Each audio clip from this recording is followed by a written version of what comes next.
The West Philippine Sea Newsletter, Volume 16. Philippine Coast Guard sending a new ship to the Sabina Shoal, leasing ships, and the South Korean talks. The activity in the West Philippine Sea has remained relatively quiet this week following the withdrawal of the BRP Teresa Magbanua from the Sabina Shoal, known as the Escoda Shoal in the Philippines. The seasonal weather in the region has reduced activities in the air and sea, reducing the likelihood of an encounter that could lead to another clash between the two nations. This does not imply an improvement in the political situation, as the Philippines and China have shifted their campaign from the sea to the diplomatic and media arenas, aiming to maintain their advantage in public relations. The Philippine Coast Guard stated this week that they were sending a new ship to replace the BRP Teresa Magbanua in the Sabina Shoal, but they did not specify which ship that will be. The security protocol entails not naming the ship in order to prevent China from interdicting it before it reaches the Sabina Shoal. China's surveillance has likely already identified the ship, but there have been no reported movements beyond the Sabina Shoal. The Philippines reported that their ship experienced a delay due to the storms in the area, but they expected it to arrive soon. The Philippines also reported the detection of 8 Chinese maritime militias ships returning to the Sabina Shoal. Security protocols would also call for the Philippines not to state what tactics they will use to counter the expected Chinese actions against the arrival of their replacement ship to the shoal. When it was in the shoal, up to 8 People's Liberation Army Navy PLAN ships operating near the shoal surrounded the BRP Teresa Magbanua. Though they did not approach the Philippine ship, the threat was clear. The number of Chinese ships operating in the shoal reached 70, including the PLAN, the Chinese Coast Guard, and the Maritime Militia, and they were able to isolate the Philippine ship. This included ramming resupply ships that tried to reach the Teresa Magbanua, intercepting airdrop food and water supplies, and ramming the Teresa Magbanua herself. The Chinese tactics against the Teresa Magbanua worked, forcing her to retire from the shoal. How will a replacement ship do any better against the Chinese tactics? One option is to have a mobile presence. However, the more numerous Chinese ships and their aggressive maneuvering will slow down the mobile presence, making it vulnerable to a common Chinese tactic of ramming. It will also use up fuel in the maneuvers and reduce its time in the shoal. Another option is dropping anchor and remaining stationary, but this will lead to the ship's encirclement and the cutoff of all resupply efforts, a scenario that ultimately befell the Teresa Magbanua. The U.S. and Philippines have discussed the possibility of the U.S. escorting the Philippine resupply missions as a show of strength and raising the risk to the Chinese of acting too aggressively against a U.S. Navy or a U.S. Coast Guard ship. The Philippines have not rejected the offer, but at this time prefer to explore other options with its own resources. Rotating ships is an option that the Philippines could consider. The Philippines could send a replacement ship packed with supplies to stay on station in the Sabina Shoal. When its supplies run low, another ship replaces it and it heads back to port. The advantages of this Philippine tactic include the elimination of the need for resupply ships and a decrease in the frequency of ramming incidents as fewer Philippine ships are required for operations in the Sabina Shoal. This would force the Chinese to have to push its assets to interdict Philippine replacement ships further away from the shoal and closer to the Philippine main islands to attempt to block and possibly ram the replacement ship from reaching the shoal. To protect the shoal from replacement ships, the arc of picket ships must expand to block all approaches to the Sabina Shoal. The further the arc extends from the shoal, the more ships and planes it requires to sustain an effective picket line. The Philippines could then counter it by changing the frequency of replacement ships to a variable rate, forcing the Chinese to maintain a continuous picket line and use up more of its resources.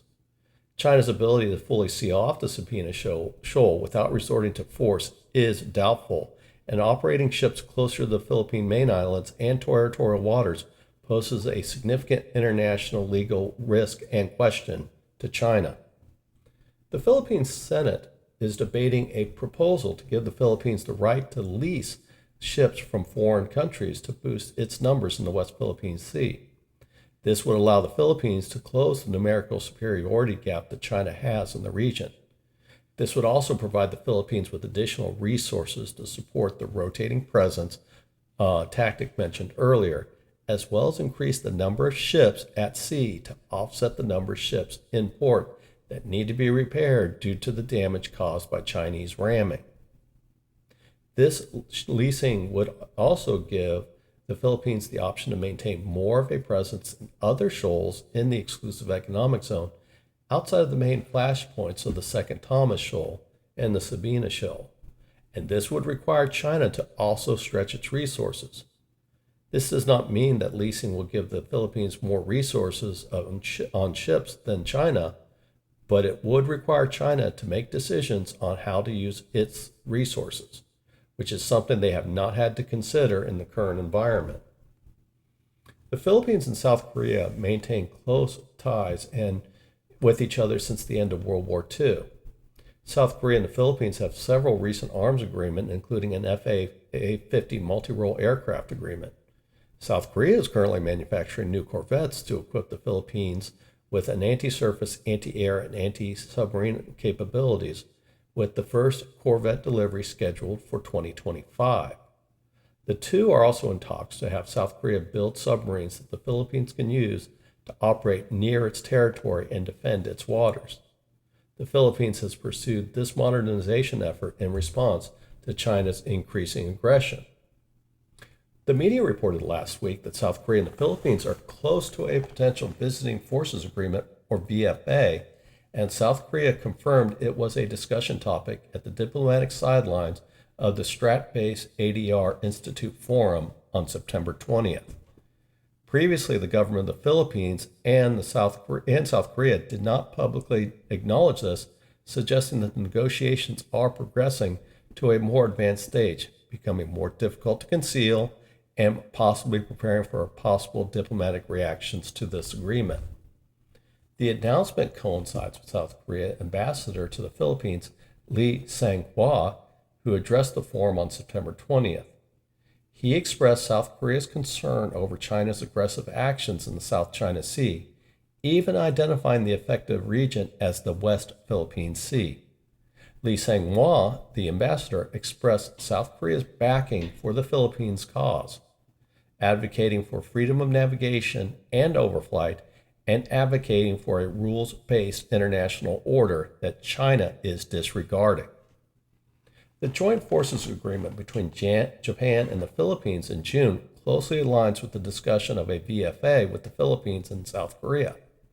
The discussion also includes the potential of joint exercises of control that would bring South Korea, Australia, the U.S., and Japan to work with the Philippine Armed Forces in the West Philippine Sea. South Korea and Japan, though close allies with the United States, are part of the same international rules-based order alignment, have not had close relations with each other due to antipathy over the Japanese conduct before and during World War II. This is changing as both countries start to work together and sign joint agreements as they become more alarmed by the aggressive activities of the Chinese in the Indo-Pacific, particularly their aggressiveness towards the much smaller Philippines in the West Philippine Sea. China's aggressive actions have transcended old wounds, bringing countries together to support Philippines in their efforts. Not only is the Philippines a driving force for coalition building in the Indo-Pacific, but its proximity to Taiwan has made it a focal point of Chinese aggressive behavior in the region. The Philippines' willingness to stand up for its rights and challenge China without resorting to force, along with its transparency initiative to expose China's aggressive and illegal behavior, is motivating the formation of associations rather than alliances as a counterweight to China. At this point, as the Philippines highlighted that China's tactics have become counterproductive as the world reacts with more urgency. So what is going on in the West Philippine Sea?